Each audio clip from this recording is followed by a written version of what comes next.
Hello friends, मैं मनोज कुमार आपके बीच में लेकर आए हैं मैकेनिकल इंजीनियरिंग पार्ट। इसका हम देखेंगे,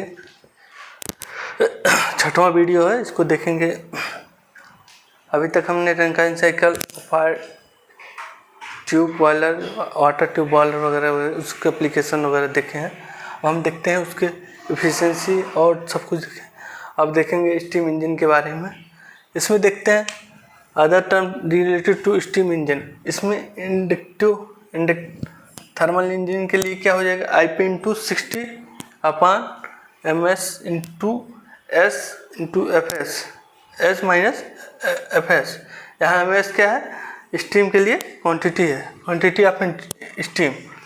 अब क्या है अगला, brake thermal efficiency. Brake thermal efficiency क्या हो जाएगी, brake power into 60 into MS H minus HF। अगला है ओवरऑल एफिशिएंसी। ओवरऑल एफिशिएंसी क्या हो जाएगी, BP into 60/MF into CV। MF क्या हो जाएगा, फ्यूल के लिए क्वांटिटी ऑफ फ्यूल हो जाएगी। और अगला है CV मतलब क्लोरीफिलिंग वैल्यू हो जाएगी। अगला है रिलेटिव एफिशिएंसी। रिलेटिव एफिशिएंसी क्या हो जाएगी, thermal efficiency upon Rankine efficiency. हम फिर अगला देखते हैं डायग्राम फैक्टर। डायग्राम फैक्टर इसका क्या है, डायग्राम फैक्टर है area of actual indicator diagram upon area of theoretical indicator diagram. Area of indicator diagram upon area of theoretical diagram. अगला या तो इसे कह सकते हैं area actual mean effective pressure upon theoretical mean effective pressure. अगला है स्टीम नोजल। स्टीम नोजल किसे कहते हैं, steam nozzle converts heat energy of steam into kinetic energy.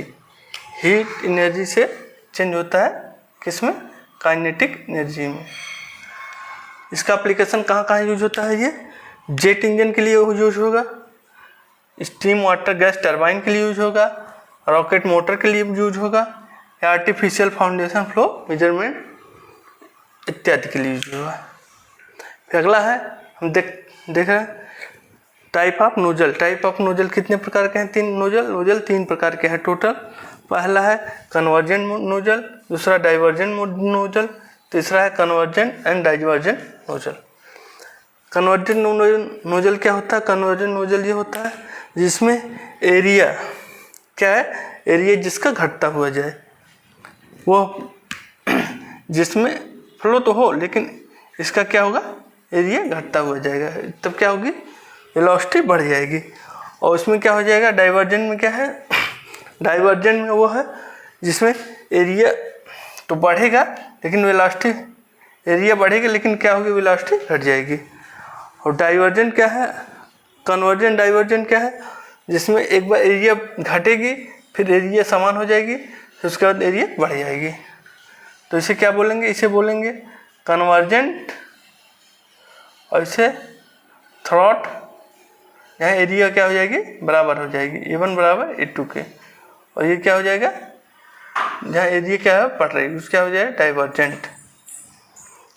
ठीक, अगला है मैक नंबर। मैक नंबर क्या है, Mach number actual velocity upon sonic velocity, उसे क्या बोलेंगे, मैक नंबर।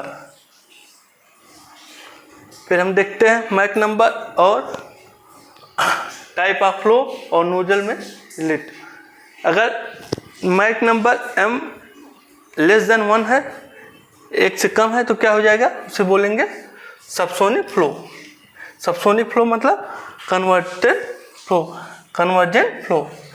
अगर m की वैल्यू 1 हो गई तो क्या होगा, सबसोनिक, जो कि किस में होता है, कन्वर्जेंट फ्लो में। अगर m की वैल्यू 1 हो गई मतलब थ्रॉट हो गया, उसे क्या बोलेंगे, सोनिक फ्लो। अगर m की वैल्यू 1 से अधिक है तो उसका बोलेंगे सबसोनिक फ्लो, या इससे डाइवर्जेंट फ्लो बोलेंगे।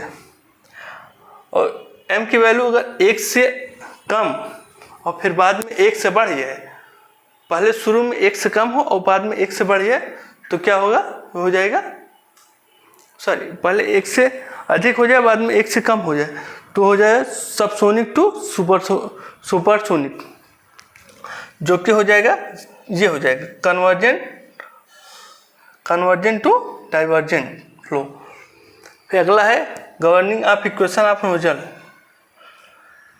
गवर्निंग इक्वेशन ऑफ नोजल, इसमें क्या क्या क्या है?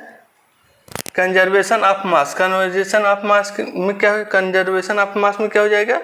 m equal to rho into area into velocity.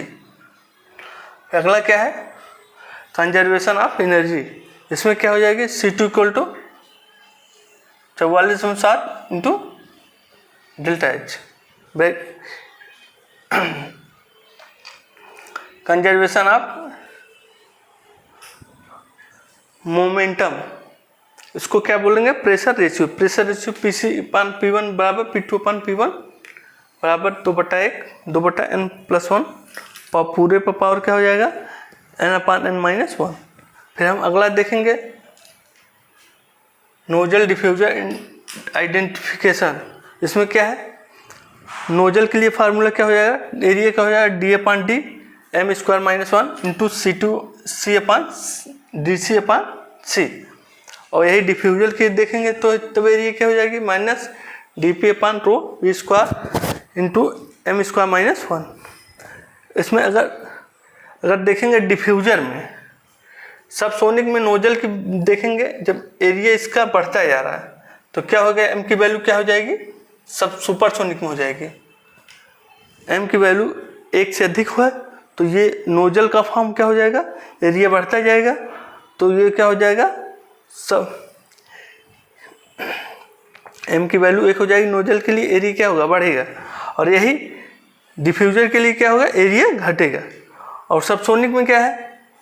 Subsonic में m की वैल्यू जब 1 से कम हो जाएगी, नोजल में क्या होगा? एरिया क्या होगा? घटता जाएगा। और डिफ्यूजर में क्या होगा? एरिया बढ़ता जाएगा। बाकी का हम देखेंगे नेक्स्ट पार्ट में। धन्यवाद तब तक के लिए।